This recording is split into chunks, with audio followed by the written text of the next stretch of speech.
Yeah, real quick before we move on to this, in the comments, I see that Shaven Nova says that I'm capping and I'm gleaming that his country bumpkin shoot injured Saya. First off, Tam didn't injure Saya. Saya jumped off of a thing 15 feet in the air and then somehow like everybody was too close and she jumped too short and they couldn't catch her and she dislocated her elbow. I'm not happy about that. Like my favorite thing in the last 2 months in Stardom has been Saya Kamitani and Utami. Nah, man.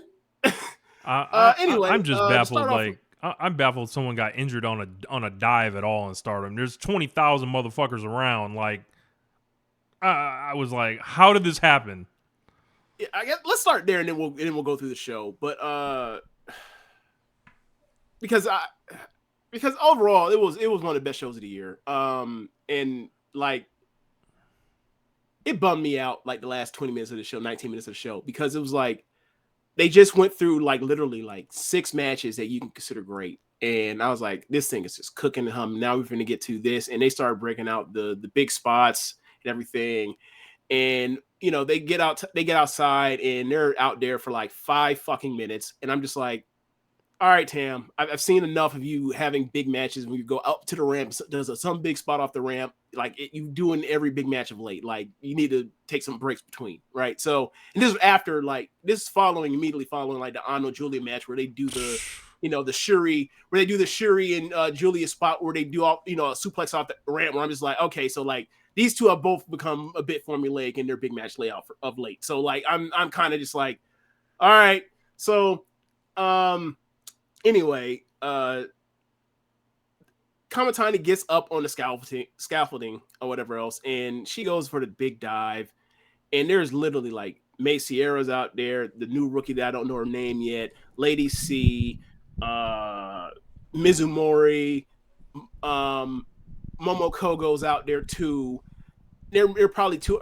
Hina was out there too. There was like over half a dozen people with Tam to go catch her, and it was one of those things where like I'm watching, I'm like, she's going up pretty high. And I see her they zoom in on her and she does the move back because I don't want to land at a spot where I'm like landing on your head. Because I'm laying on your head, you're not going to catch me and some bad will happen. Mm-hmm. So they back up, I guess. She does a dive. She dives on the front end, on the front part of the crowd. And I don't know the front part, the first line of the crowd, letting the people behind them make it harder for them to like be able to catch and fall back. But like she basically, as she does a crossbody and comes down, she lands instead of landing at a 45-degree angle and coming down. She basically is coming at the 45-degree angle, but then like her body is tilting at the last second. I don't know if she got rotated by Lady C's leg or arm at the end by Kamatani's leg, but she ends up falling basically like directly like straight, on her arm. You can't see her arm on the fall, but like she, because I've replayed a bunch of times, just like trying to figure out how this could have been done better, and shit just happens. And she's down, Tam's down, they're down there forever, and like you immediately see people's faces like something didn't go right. Like, because you see cut their relief, kind of like, okay, we did that, now we can move on and sell like we just caught somebody. But then you see their reactions like, okay, what's going on? Then they're down there. Then they're both, her and Tam are down there forever. I'm like, is Tam knocked out? Is Kamatani knocked out? What's going on? And then Daichi, he calls the match. C gets up, throws up the X. Kogo's face just has his face like, I can't believe this. C runs to get the doctor. I think it's Sierra goes and gets the stretcher, and the doctor comes, or Daichi comes and puts the ice pack on her elbow. My first thought was, because it's Stardom, oh shit, this reminds me of the Mayu Iwatani thing in 2017 when she dislocated her elbow in the red belt match. She had to award the belt to Toni Storm. Mm-hmm. So I'm like, fuck, okay, this sucks. So she's like, you never see her face until she finally gets on the stretcher. Like she basically on her knees, like balled up in almost like fetal position on her knees with her face down, and she has holding her left arm. And Tam and by the time the doctor sees her and everybody else, they tell her to clear out, and it's just her and Tam and the doctor. And like Tam's trying to console her or give her wise words and some type of encouragement to tell her, I know it hurts and everything, but it's gonna be okay and all that kind of stuff. And she goes off. They put her on a stretcher and she turns over, and you can see that just I don't know if it was pain or a combination of the pain plus the I want to finish this match and it didn't happen, and they lift her up and they take her off, and they cut to Tam and Natsupoi saying stuff to Tam, some type of encouragement. So Tam gets in the ring and she has to do the stupid fucking thing where it's like, well, we have an angle in the back of this, so I have to give some promo to go in there to get beat up on, and I'm just like, y'all could have called audible to save this for another day. Like, obviously, I don't think Kamitani is like she's never going to wrestle again. It's not that severe, but it was just everybody was bummed out. And then when you continue doing this, it's like, all right, so Tam looks like an asshole. Utami looks like a super asshole because her fucking the person that she had that whole cage match singing and was hugging and loving on each other and all that kind of stuff just a month ago. Nah, we need to go bring this giant out here to go face Tam so they can do Tamania, right? And I'm just like, yo, this stinks. I don't like this for anybody that's involved in all this. Yeah, man. So I just like the last 20 minutes was just a bummer after and when I say literally, I don't think there have been 3 shows better than this year up to that point. I am very bummed out that Saya Kamitani is probably now out of the tournament. Presumably, yeah. She's my second favorite wrestler in Stardom.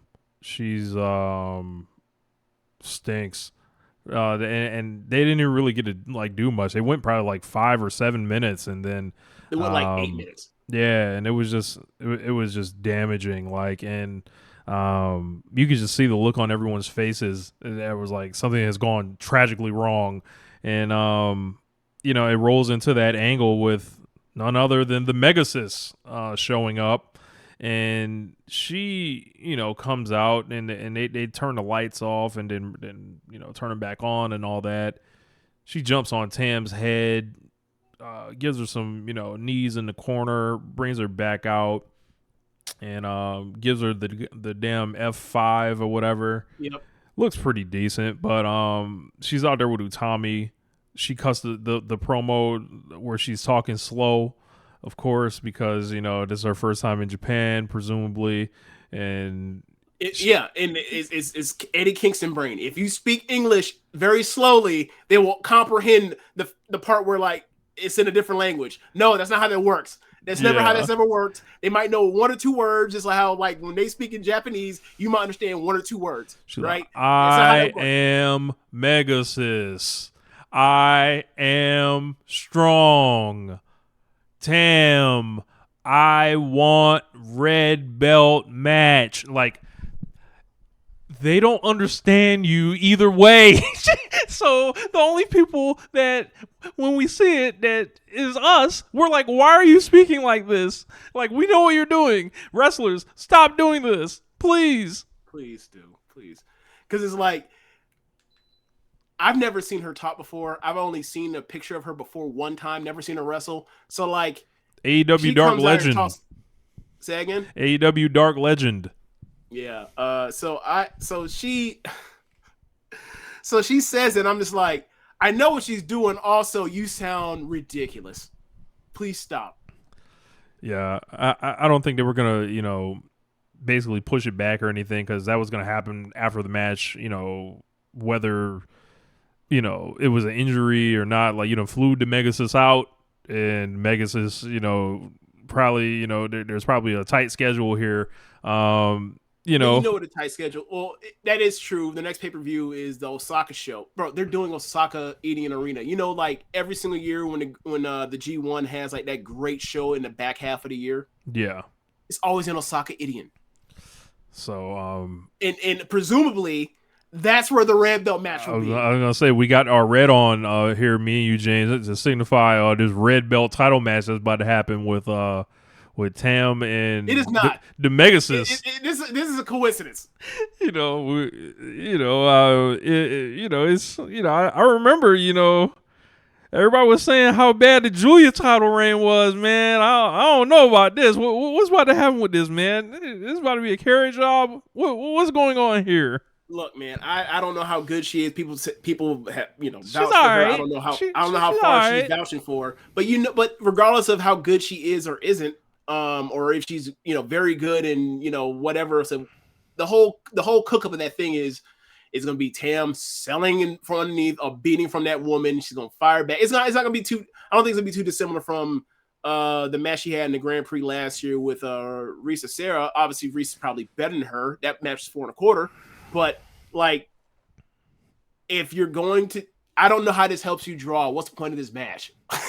You know what I'm saying? Like, if the idea is we want her to have a red belt match, okay, bring her in, let her demolish the undercard and tags on the undercards of these tour of the Grand Prix, and then give her a match like in September. Or not September, October. I don't get this. I think what they try to do is like, yo, this is probably going to be the most watched show of the tournament. We're going to shoot an angle at the biggest time to give the biggest effect. And they happen to pick a time when, like, Saya Kamitani got injured. Worst time for characters. Yes. Yes. Because of the circumstance. Yeah, I get that. But my point is, I get all that stuff, and I'm trying to make accommodation for that. But at the same time, it's like, you just made Tam Inutami look like what? Like never, like, because I said to you when the thing is like Utami's out there trying to vouch for Megan, and she's just like, yeah, she came back with me from America, even though like we never had any interaction when I was in like Orlando area or whatever else. But never mind that, I'm gonna fly back over. She came along with me. It's all the same. And as you can see, she's tall. She's tall. She's powerful. She's a badass. And I'm just like, Kamitani is en route to the emergency room. Why are you doing this? This is, how we killed Rhea Ripley for making that save, and also Jeff Hardy for making the save on Matt Hardy when like Bianca and Matt Hardy were getting beat down. They got to do their pose, whatever else, at the top of the ramp. This is 1,000 times worse than that. Somebody is literally already en route to the hospital. Someone was shoot injured. Like, bro, so bad. It was so bad. It was such a bad look. It really was. But I get it. You got to get this stupid thing over because like you got 2 weeks to the pay-per-view. It's like, I get it, but that sucks. It really then the other part of it, Mayu Utami's out there, and then Utami's out there, and they set up a match for the IWGP Women's Belt. So I guess everybody, we did what I thought was a great preview last week with an hour breakdown, cut up the clip, had people sharing it. That entire thing got blown into smoke immediately. Seemingly. Like, look, it could be a situation where they're going 1-1 because like it could be Mayu retains. Actually, it could be like Utami takes the belt off of her, Mayu wins the Grand Prix. It could be something like that, right? Or it could be like, one of them wins the match, the other one beats them in the rematch in the Grand Prix final. That could absolutely happen. But it's like, damn, like why would you like? I don't know, man. Yeah, like why would you like waste the final like weeks beforehand? Like think about it like this, right? If everyone thought Utami was like, most people thought Utami was going to win, right? What happened to Nanae Takahashi getting a shot at that belt? Was that just a rumor? That they talked about that, it just hasn't happened. Gotcha. Because they haven't defended it since the Yokohama Arena show back in the end of April. Yeah, right. So Mayu Lesnar, because they had to make a strong women's title too. Yeah. Mayu Reigns. So anyway, Utami, let's say she loses, she doesn't get the belt, or let's say she does get the belt. It's like, is she going to win? They're going to make a double champion? Could be. But like if Mayu retains, because, they're still doing that movie, they're obviously at some point they're going to try to do a huge Mayu and Tam match for the title at some point, you would imagine. I mean, the Megasis might. Yeah, sure. Yeah, that would be hilarious. Like Tam loses the red belt and then like wins the Grand Prix to go get it back. I mean, it's like, what the fuck are we doing this year with these title reigns, bro? Like, what is happening? There'll be some real sickness going down on this show. I'll tell you that. Yeah. So anyway, it's been a really weird, like the way they have like done stuff with the title picture both title pictures this year have been weird as fuck. And uncharacteristic of what has been going on since we started watching it. And I get like they're trying to, throw people off the scent of what their pattern is, but like the reason why the pattern works so well is because like it just made sense and it wasn't anything goofy. And now we're in the stages of like goofy stuff. And I don't mean to disparage Megan in that way. I'm sure the match will be perfectly acceptable. But like if you're going to give this woman a title shot, can you at least like show people the goods? Like, can you let her get over? Because if she's big and impressive, she's gonna get over anyway. Because just everybody gets over in Stardom when they're big and impressive anyway. So it was like I don't know what this is. And sure enough, like on the undercards of next week's show or whatever else, she's gonna be demolish a bunch of the mid carders or some shit like that probably. So it's like, all right. You could have done this in like, a bigger spot to help her get over to, the pay-per-view audience or the live crowds or whatever else. And just, it's very the Giant-ish. It was like, you're not doing this person many favors other than you're going to give them this big push. But like, if it don't work out, you'd be like, well, fundamentally, it could be, you could say you set them up for failure if it doesn't work out. This is true. It's always, when I think about the glass that Shuri had to crawl over to get a shot at the red belt, when I think about how Julia had to scrape and crawl and go through the fires of hell to get a red belt shot last year, and then I think about the Megasis. Rules different when you're white, I guess. Rules different, apparently. But we should